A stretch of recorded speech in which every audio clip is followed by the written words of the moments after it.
Halo para pendengar setiap podcast, salam semesta. Bagaimana kabar Anda?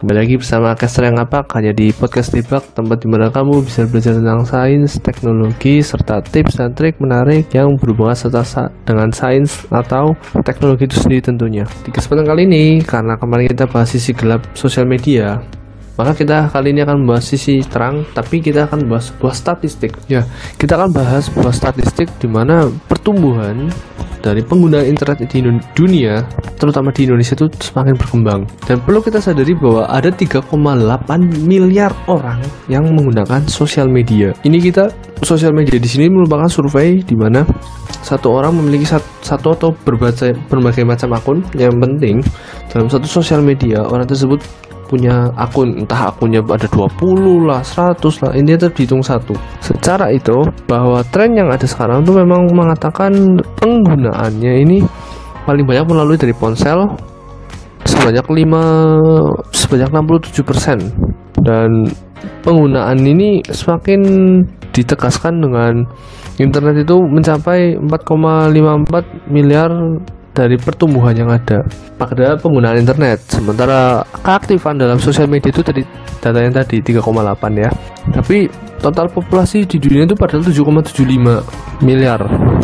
Untuk tahun 2020 pada bulan Januari kemarin sebelum corona menyerang seluruh dunia. Dan penggunaan mobile tadi itu sampai ya 67% itu asalkan pada data di mana 5,19 miliar. Nah, dikatakan juga ini bahwa waktu yang di-spend atau yang digunakan untuk menggunakan internet itu semakin hari, terutama ketika corona ini semakin tinggi. Karena full akses di sini dibutuhkan sekali agar segala kebutuhan, karena biasanya kan ketika corona ini kan pekerjaan kerja jarak jauh tuh. Jadi otomatis internet itu akan sangat mempengaruhi. Makanya itu beberapa perusahaan yang melakukan inovasi berupa video call grup itu semakin meningkat juga sahamnya, bisa dikatakan gitu. Ini dalam teknologi ya. Dan saya menggunakan GS Start dan Google Trend untuk melihat sosial media data, terutama di Indonesia nih. Di Indonesia penggunaan Facebook itu masih cukup stabil, walaupun di akhir-akhir ini sedang dibalap oleh penggunaan dari YouTube nih. YouTube sekarang sudah 44,82% di bulan kemarin ya. Untuk Facebook 33%, untuk Pinterest 10%, Twitter 6%, dan Instagram 5%. So, dari data ini juga bisa kita dapatkan Instagram masih terus menurun, dan bahkan sampai detik ini masih belum bisa mengalahkan. Padahal di awal-awal tahun sejatinya Facebook sih yang paling mengalami penurunan di akhir sih. But ya Facebook masih bisa menanjak lah. Terus ini kita juga lihat bahwa YouTube pun naik turun ya, secara signifikan. Tapi yang cukup signifikan terakhir ini kan tadi Facebook dan dibarengi dengan Twitter sih. Tapi Twitter sebenarnya nggak terlalu signifikan.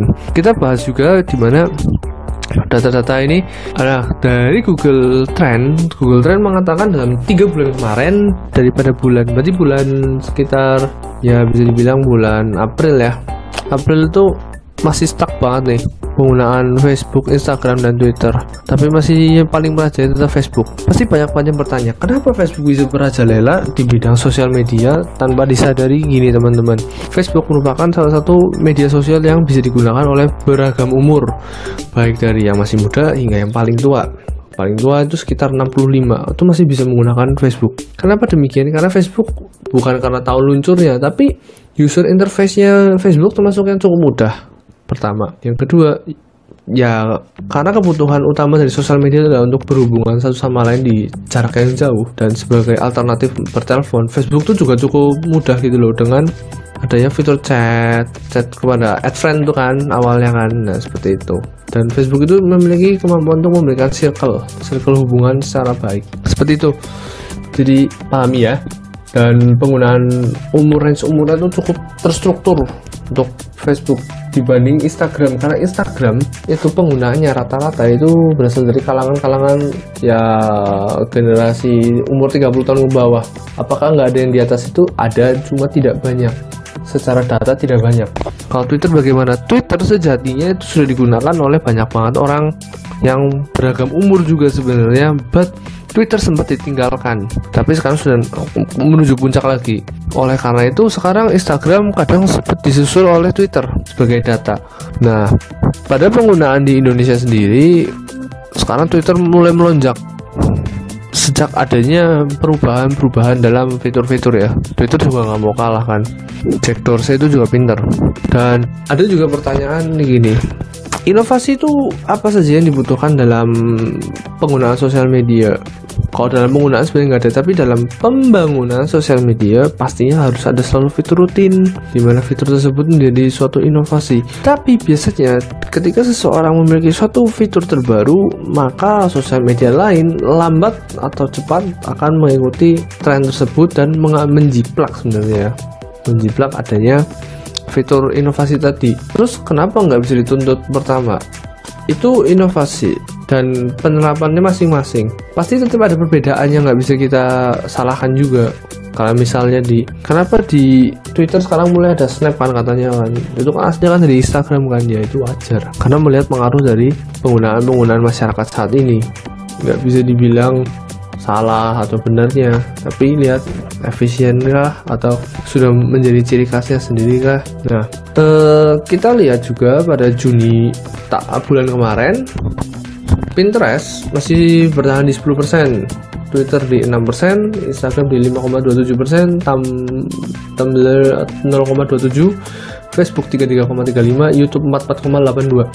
Nah, dari data tersebut memang YouTube sekarang masih superior.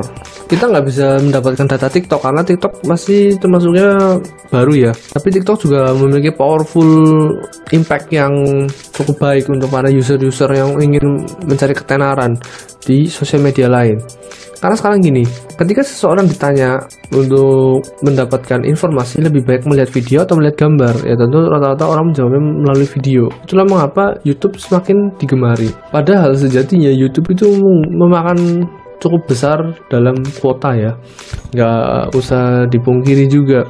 Banyak sekali orang-orang yang meng-share tentang data-data penggunaan kuota internet dari YouTube yang semakin tinggi. Nah, selain itu, kita lihat juga YouTube sekarang juga punya fitur berupa Snap ya. Snap juga sudah punya, dan yang belakangan kemarin ramai itu masalah recommendation video. Kenapa demikian? Algoritmanya itu berganti dalam artian seperti ini. Betul seperti yang dikatakan oleh podcaster-podcaster lain.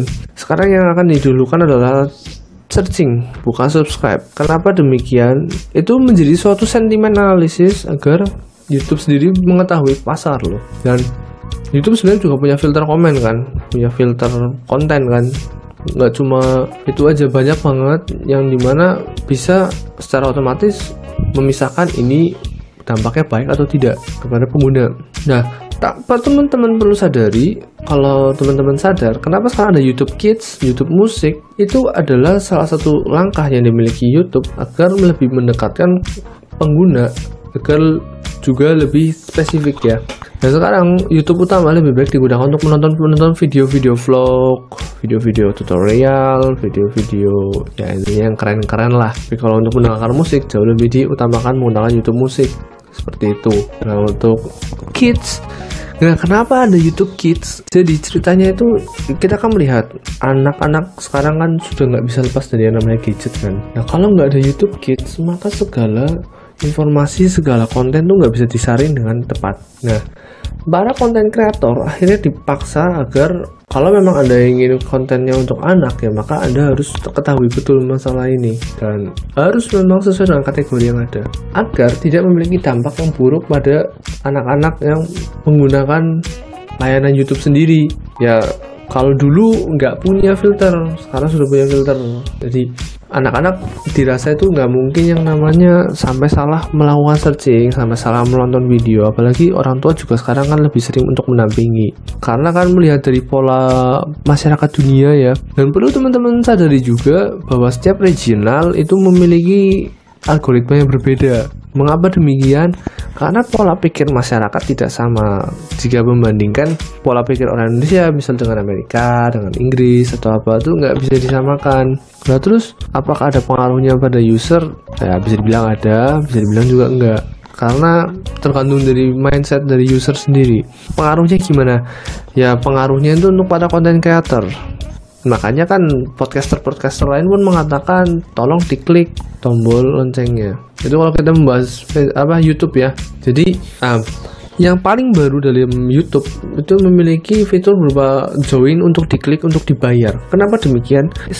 Seperti yang dikatakan juga, itu seperti sistem donasi sebenarnya. Ketika Anda melakukan pembayaran, maka otomatis konten kreator akan mendapatkan bayaran tambahan terlepas dari jam tayang, iklan, dan semacamnya yang ada pada YouTube. Jadi support selalu konten kreator. Terus kenapa pola pikir orang Indonesia susah untuk memberikan tips atau apa? Ya saya nggak bisa jawab. But gini, ingat baik-baik, kalau Anda merasa pengguna dan penyedia konten itu memberikan segalanya dalam memberikan editing, dalam memberikan kualitas video, ya nggak ada salahnya juga Anda memberikan donasi tersebut. Di luar negeri, suatu karya itu penting.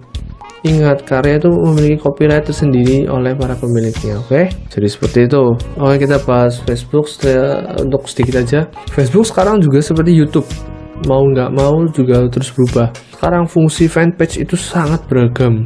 Perlu teman-teman ketahui juga, kalau teman-teman rutin menggunakan Facebook, saya juga masih rutin menggunakan Facebook untuk belajar, itu Facebook memiliki algoritma baru di mana Watch itu digunakan untuk siapapun bisa mengupload video-video berupa movie, anime, dan berbagai macam video lainnya. Ada fitur marketplace. Kenapa demikian? Agar memudahkan para penjual yang menggunakan platform Facebook lebih menunjukkan ke target pasar yang sesuai, baik dari regional, jarak antar tempat ke tempat, dan kategorinya. Itu bisa teman-teman lihat. Nah, itu seperti itu aja sih yang nanti akan saya bahas lagi lebih dalam. Kalau Pinterest rata-rata tetap gambar tapi menggunakan filter ya, ada hashtag dan semacamnya. Nggak, sebenarnya Pinterest termasuknya cukup stabil dari fitur.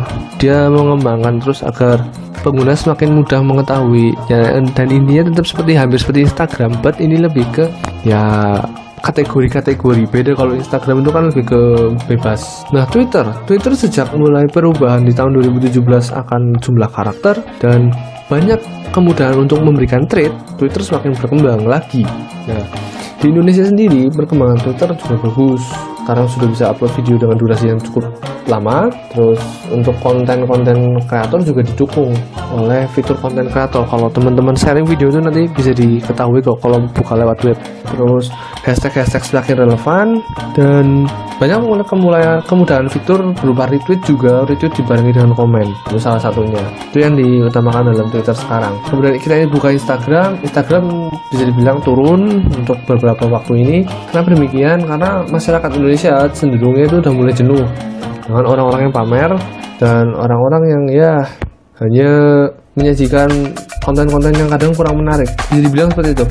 Kenapa saya mengatakan demikian? Anda bisa melihat dengan kualitas komen-komen yang ada pada suatu user besar.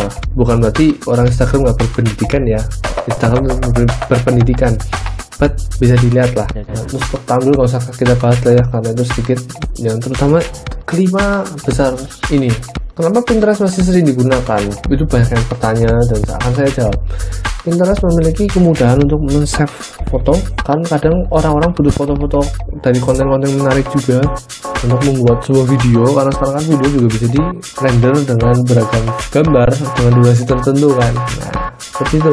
Jadi kayak gitu data-data untuk awal ini di chapter ke-50 ini sebagai chapter penutup di season 1. Saya berterima kasih banyak untuk para pendengar setiap podcast ini, dan semoga teman-teman gak bosan dengan apa yang saya sajikan.